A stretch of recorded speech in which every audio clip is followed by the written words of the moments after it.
Today I'm going to talk about the role that taconic orogeny in Virginia geology. So basically I'm talking about what did the taconic cause to happen in what we now call Virginia. I picked this because it got my attention and I was very interested in it. I actually wanted to do a little bit more research on it for this project and gathering information that maybe I did not see or learn throughout the other slides and information about the taconic orogeny. It especially grabbed my attention since we get to read about the role that it played on Virginia geology, and to me that is very interesting. And today I'm going to be talking about some things that I found interesting, and that way I can educate more people, or I actually got to educate myself on these things. So, starting out, I'm going to talk about the background of the taconic orogeny. And I'm going to start with some things that we should know that I thought would be nice to know and to learn about before digging directly into the role that it played. So, the taconic orogeny is the first of three mountain building events that helped form the Appalachian Mountains in eastern North America, which we hear about the Appalachian Mountains a lot, but I think a lot of people skip over learning about what helped it form, and that's very interesting to know. So, going on, as a lot of us know, there are two other orogenies, and that is the Acadian and the Alleghanian orogenies, being the second and the third events.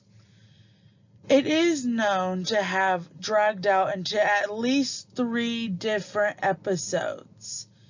So, what I gathered from this is that it happened 3 different times. The third and last known episode was located in eastern Virginia. The taconic orogeny happened roughly what scientists think about 460 million years ago. So that's very interesting to know because a lot of things happened then, but that's a long time ago, millions of years ago, and that's just a rough estimate. Carrying on with what we should know, the 3 episodes are viewed to represent the collision of terrain with the eastern edge of North America. I added in what a terrain was, a crustal block. That's just for everyone to understand. That's a word that maybe not be known as much. Curving was caused in the North America during the tectonic collisions. Then it produced deep sedimentary basins that gathered up to about 1,000 feet of sediment in most areas. In the Appalachians, the taconic orogeny produced angular unconformities in the Appalachian Basin. Adding on to that, which I read about, the taconic orogeny seemed to cause igneous intrusions and regional metamorphism in both the northern and southern Appalachians. What happened to Virginia? The taconic orogeny caused a volcanic island chain to be added to Virginia, which I also, over here, I added a picture of what the area looked like just right before the tectonic collision. I thought this was interesting to see everything laid out where we can see the terrain and a trench. And just, I thought this would be helpful information to get a view of what I am talking about.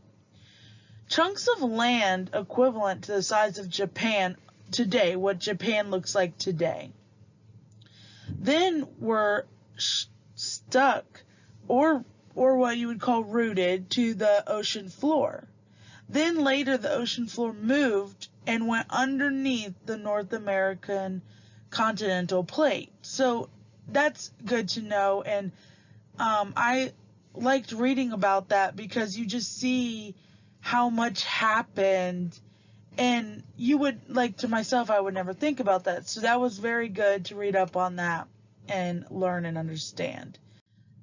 Again, I added another picture. This is 3 different pictures, and right over here you can see the cross sections of eastern North America as what they think it may look like. So we see that the one was 543 million years ago, an active volcano is offshore. Then we see 500 million years ago, volcano and a pile of sediment scraped off the subducting slab, and they're a little bit larger. And then we see 440 million years ago, collision between the volcanic islands in the ancient continent, which we have in quotes here, the taconic orogeny, formed a tall mountain range, which you can see how that's forming and how it's pushing.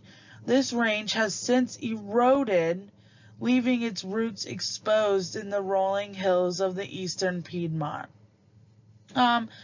So basically, a chunk of volcanic crust was merged with Virginia during the taconic orogeny, then eventually stated to push upward and create a mountain range in that's what we call an orogeny.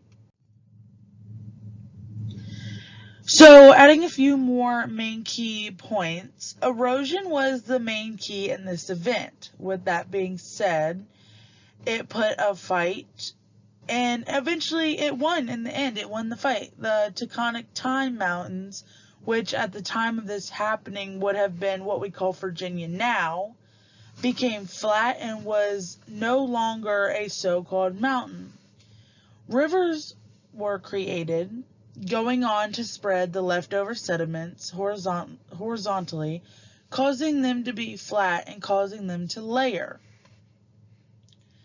As the taconic time mountains eroded to near sea level, so that's pretty far, a classic wedge known as the Queenston Delta formed in what we now call West Virginia and Pennsylvania. In southwestern Virginia, erosion from another section of the taconic time mountains formed another classic wedge extending all the way to Kentucky, what we call Kentucky now. So Virginia was actually one of the main spots that got major amount of damage of it all. After everything was done, little evidence is left to view from Virginia due to later events masking it, or it just being destroyed. The first cross-section shows the Virginia divergent continental margin stretched out with all the subsequent folding and faulting undone. A main reason evidence is hard to come across now, why we can't find very much evidence, is because of the other 2 orogenies that also created their own roles. So each one of those that I talked about earlier, they created their own role in Virginia. So I can understand why we can't see much evidence anymore that the taconic orogeny created in Virginia and in the other Pennsylvania, West Virginia.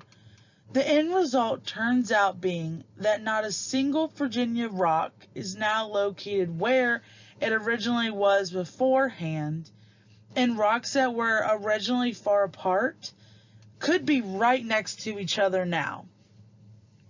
This is said to be true for the taconic foreland basin rocks, which is really crazy to think that back then, when this was happening, rocks that could have been very far apart are now possibly right next to each other.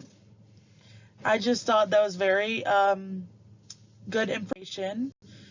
These are my citations, and that concludes my research and everything that I found. And thank you for watching and following along with me.